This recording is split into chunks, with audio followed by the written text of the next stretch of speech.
Nii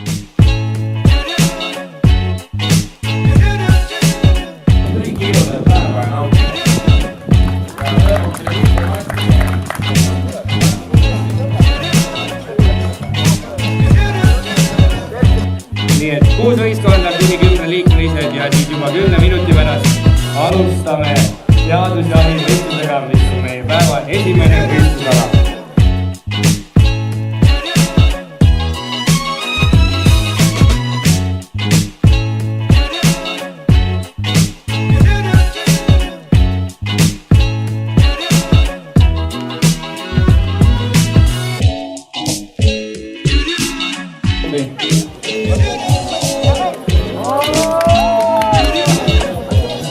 Ülesanne saab olema teha korralikult praemunad härjad ühelt poolt väärtid, mõnda meeldib selline rohkem kui läheb on.